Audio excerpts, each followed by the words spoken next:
5:2 beginilah firman Tuhan. Hukuman Allah atas semua orang. Karena itu, hai manusia, siapapun juga engkau yang menghakimi orang lain, engkau sendiri tidak bebas dari salah. Sebab dalam menghakimi orang lain, engkau menghakimi dirimu sendiri. Karena engkau yang menghakimi orang lain melakukan hal-hal yang sama. Tetapi kita tahu bahwa hukuman Allah berlangsung secara jujur atas mereka yang berbuat demikian.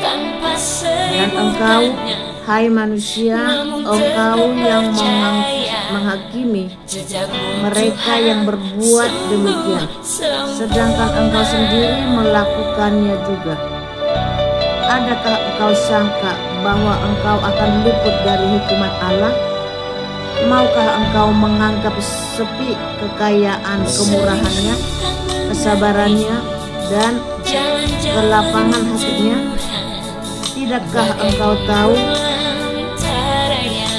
bahwa maksud kemurahan Allah ialah menuntut engkau kepada pertobatan, tetapi oleh kekerasan hatimu yang tidak mau bertobat, engkau menimbun murka atas dirimu sendiri pada hari waktu mana murka dan hukuman Allah yang adil akan dinyatakan.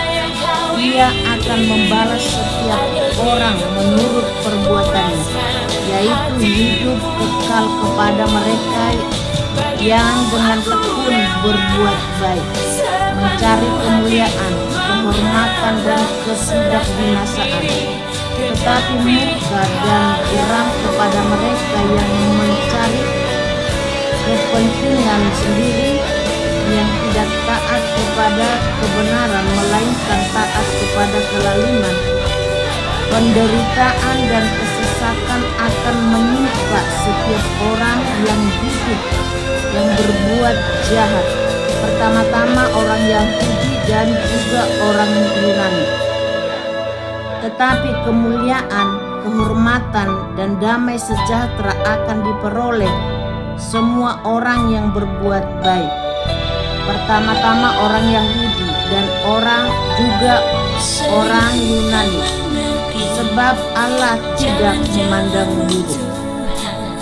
Sebab semua orang yang berdosa tanpa hukum Taurat akan binasa tanpa hukum Taurat, dan semua orang yang berdosa di bawah hukum Taurat akan dihakimi oleh hukum Taurat. Karena bukanlah orang yang mendengar hukum Taurat yang benar di hadapan Allah, tetapi orang yang melakukan hukum Tauratlah yang akan dibenarkan.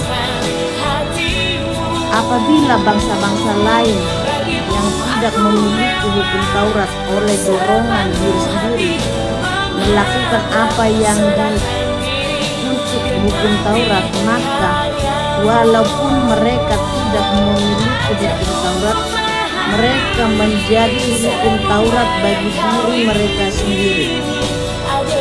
Sebab dengan itu mereka menunjukkan bahwa isi hukum Taurat ada tertulis di dalam hati mereka, dan suara hati mereka turut bersaksi, dan pikiran mereka saling menuduh atau saling membela.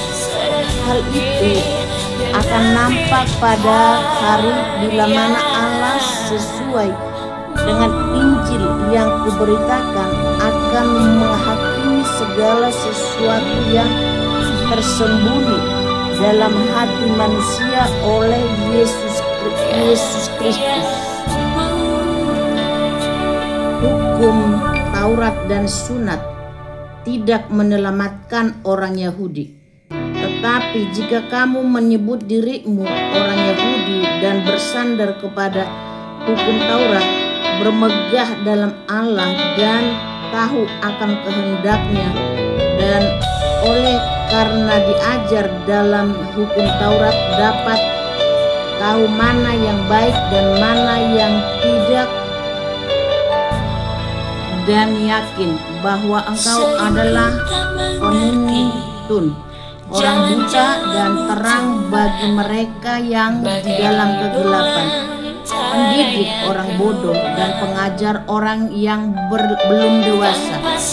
Karena dalam hukum Taurat engkau memiliki kegenapan segala kepandaian dan kebenaran.